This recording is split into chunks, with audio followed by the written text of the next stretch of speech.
बातमी आपल्यापर्यंत पोहोचते। अजित पवारांच्या दालनात गेल्या अर्ध्या तासापासून चर्चा सुरू आहे।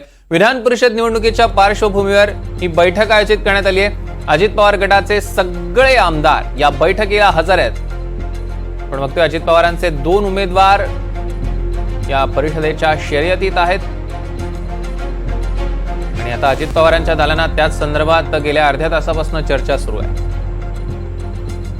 सागर कुलकर्णी आपले प्रतिनिधी आपल्यासोबत फोनलाईन वरून जोडले गेले, त्यांच्याकडून अधिकचे अपडेट्स घ्या। सागर, काय सांगाल, विधान परिषद निवडणुकीच्या पुण्यात सगळ्या रणनीती संदर्भातली बैठक? परवा दिवशी मतदान होते, तत्पूर्वी या सर्व आमदारांशी संवाद अजित पवार करतायत। अजित पवारांच्या वतीने हॉटेल ललित इथे आमदारांना सर्वांना एकत्रित ठेवण्याचं नियोजित केलं होतं, पण काही आमदारांनी त्याला हरकती दाखवली आहे। त्यांचं असं म्हणणं आहे की हॉटेल ललित हे विधान भवन पासून दूर आहे, ते येण्या जाण्यापेक्षा आम्ही आमची सोय नियोजित करतो आणि मतदाना दिवशी येतो।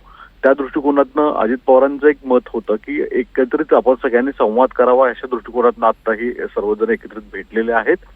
उद्या देखील कामकाज संपल्यावर सर्वजण एकत्रित भेटतील आणि महायुतीच्या सर्व उमेदवार कसे जिंकून येतील याची एक स्ट्रॅटेजी ठरवली जाईल आणि सर्व आमदारांना सर्वसाधारणपणे कशा स्वरूपाचं मतदान करायचं याची एक पूर्वकल्पना देखील दिली जाईल।